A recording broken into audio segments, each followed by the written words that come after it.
ہندوستان کے اندر جو حالات پیدا ہو رہے تھے اس وقت اس حکومت میں لوگوں کے مکانات کو بلڈوزر سے گرانے کے، ملک کی آزادی کے بعد سے اب تک یہ صورتحال نہیں ہوئی تھی۔ ہم اس سلسلے کے اندر کافی دنوں سے پریشان تھے، اس لیے کہ یہ مسئلہ سب سے پہلے آسام سے شروع ہوا تھا اور وہاں لوگوں کی بڑی بڑی آبادیاں، ہزار آدمیوں کی، ان کے مکانات کو بلڈوزر چلا کر کے گرا دیا گیا اور ان کو کوئی اس کا متبادل کہیں دے دیا انہوں نے، ورنہ آج تک اس کا متبادل جگہ نہیں مل سکی ہے۔ پھر وہی صورتحال اس گورنمنٹ کے اندر ہمارے یہاں آ گئی، یو پی کے اندر یہ سلسلہ چلنے لگا۔ ایسی جگہ بھی ہیں جہاں لوگ کرائے کے مکان میں رہتے ہیں، اس کو گرا دیا۔ ہمارا ماننا یہ تھا کہ ایک مکان کے اندر 10 آدمی رہتے ہیں، 15 آدمی رہتے ہیں، 12 آدمی رہتے ہیں،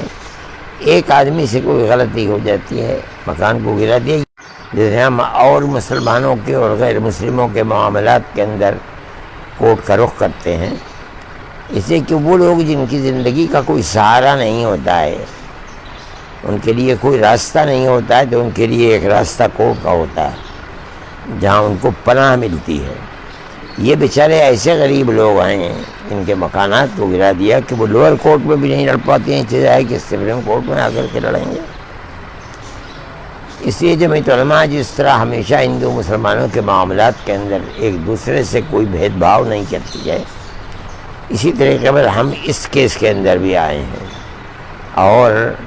ہم ان غریب اور بیچارہ لوگوں کے لیے سہارا بننا چاہتے ہیں جن کے لیے زندگی کا کوئی سہارا نہیں ہے اور وہ اپنی شکایت دے کر کے کہیں جا نہیں سکتے ہیں۔ ہمیں اس بات کی بڑی خوشی ہے کہ کورٹ نے ہماری اس بات کو قبول کیا اور سپریم کورٹ نے آج یہ فیصلہ کیا جب وکیل یہ کہنے لگے کہ مسلمانوں کے ساتھ یہ ہے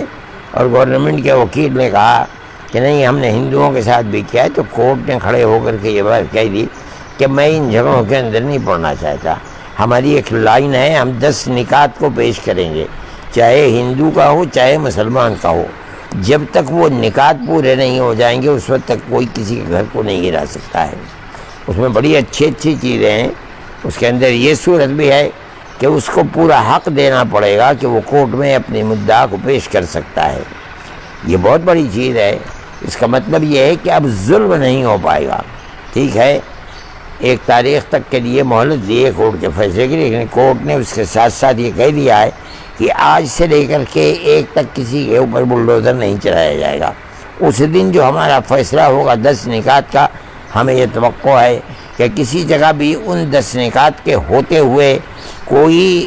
ظلم اور زیادتی ہو نہیں پائے گی، نہ کسی مسلمان کے ساتھ نہ کسی ہندو کے ساتھ۔ میں یہ سمجھتا ہوں کہ اور لوگوں نے بھی اس کیس کے اندر دخل دیا ہے، لیکن ہم نے صرف ایک صوبے کے لیے نہیں بلکہ ہم نے تو پورے ہندوستان کے لیے ان مسائل کو پیش کیا تھا۔ اس لیے